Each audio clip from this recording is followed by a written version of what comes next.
Okay friends, మొత్తానికి రంపంతోన ఈత గొల్ల కోసిన. చూడండి ఫ్రెండ్స్, కాయలు ఎలా ఉన్నాయి, ఫుల్ చెమటలు. ఏదైనా చెమట చిందిస్తేనే మనకు విజయం సాధిస్తాము. ఓకేనా ఫ్రెండ్స్, కాయలు చాలా లావున్నవి, ఖర్జూర పండ్లాగా ఉన్నవి. ఆలోచన చేస్తే తాంటి రప్పంతో మనం ఈత గొల్ల కోసేసాం. Okay friends, thank you.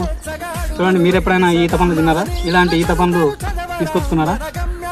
ఈ యొక్క ఈత పండ్లు అమ్మి కూడా మేము డబ్బులు సంపాదించే వాళ్ళము. ఒకప్పుడు ఒక 10-15 ఏళ్ళ క్రితము ఒక గ్లాస్ వచ్చేసి, చిన్న గ్లాసు 10 రూపాయలు ఉంటుండే, పెద్ద గ్లాస్ అయితే 20 రూపాయలకు అమ్ముతుంటుంది.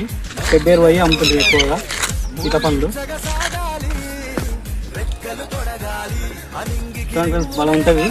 మేము అన్ని ఈత చెట్లు ఏమైనా చూసి మొత్తం ఈత గొల్లలు కోసుకొచ్చి ఒక దగ్గర పెట్టి మొత్తం మా ఆయన తర్వాత తీసుకుపోయి అమ్మేవాళ్ళము.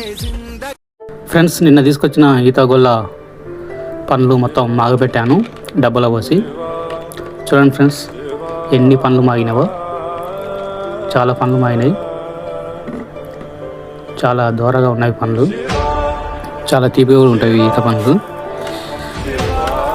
నిన్న తీసుకొచ్చిన ఒక నైటు మాగబెట్టినాం, పొద్దుగాలని చూస్తున్నా అన్ని పండ్లు మాగినవి. మీరు ఎప్పుడైనా ఇలా ఈత గొల్ల కోసుకొచ్చుకొని ఇంట్లో మాగబెట్టుకున్నారా? పండ్లను మాగబెట్టుకొని తిన్నారా ఫ్రెండ్స్? ఈత పండ్లు ఇలా మాగబెట్టుకుంటే చాలా బాగుంటుంది.